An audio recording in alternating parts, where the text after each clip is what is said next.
கண்களும் என் கரமும் அவரை மட்டும் நோக்கி இருக்குமானால் பூமியில எந்த இடத்துல என தலை குனிஞ்சு நிக்க கர்த்தர் விடவே மாட்டார்.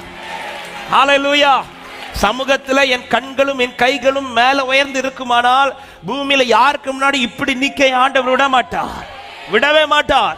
சோதோமின் ராஜா ஆபிரகாமை ஆசீர்வதிக்க வந்த போது ஆபிரகாம் சொன்ன வார்த்தை, உன்னுடைய செருப்பு வார கூட நான் தொட மாட்டேன். என்னை ஆசீர்வதிக்கிறவர் பரலோகத்தில் இருக்கிறார், என்னை ஆசீர்வதிக்கிறவர் பரலோகத்தில் இருக்கிறார். 15வது அதிகாரம் 1வது வசனத்தில் கர்த்தர் ஆபிரகாமை கூப்பிட்டு சொல்றார், நான் உனக்கு மகா பெரிய கேடகம் பலனுமா இருக்கிறேன் அப்படின்னு வாக்கு கொடுக்கிறார். அல்லேலூயா. எந்த ஒரு சூழ்நிலையிலும் ஒரு தேவ பிள்ளைக்கு எந்த ஒரு பதிலானாலும் சரி, எந்த ஒரு நன்மையானாலும் சரி, எந்த ஒரு நீதியானாலும் சரி, இந்த பூமியில எந்த மனுஷனிடத்திலிருந்தும் அல்ல, எல்லாவற்றையும் உண்டாக்கிற எனக்கு நன்மை உண்டாக்குற அவரிடத்திலிருந்தே வரும். ஜெபிச்ச ஜெபமெல்லாம் வீணா போகவில்லை.